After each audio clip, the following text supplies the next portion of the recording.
طالبانو له مکتب او مدرسې وروسته دینی مدرسې هم له نجونو پر مخ وتړلې. سلام، ستړي مشئ، وخت مو بخیر. طالبانو په غزني کې له 10 کالو د لوړ عمر لرونکو نجونو پر مخ دینی مدرسې تړلې دي. په غزني کې ځایي سرچینې په دغه ولایت کې د هغو نجونو پر مخ د دینی مدرسو د تړل کېدو خبر ورکړی چې عمرونه یې له 10 کلونو لوړ دي. ځایي سرچینې وایي چې پنجشنبه د مرغومي پر لومړۍ نیټه طالبانو په غزني کې ټولو دینی مدرسو ته امر کړی چې له 10 کالو د لوړ عمر لرونکي نجونې د ورتګ مخه ونیسي.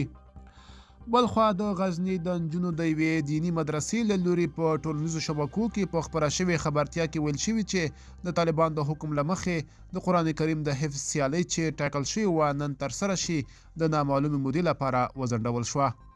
په غزني کې دینی مدرسې په داسې حال کې د نجونو پر مخ تړل شوي چې د دغو مدرسو د مسؤلینو په وینا د نجونو د زده کړو برخه یې په بشپړه توګه د ښځو له لوري مخ ته بیول کېده.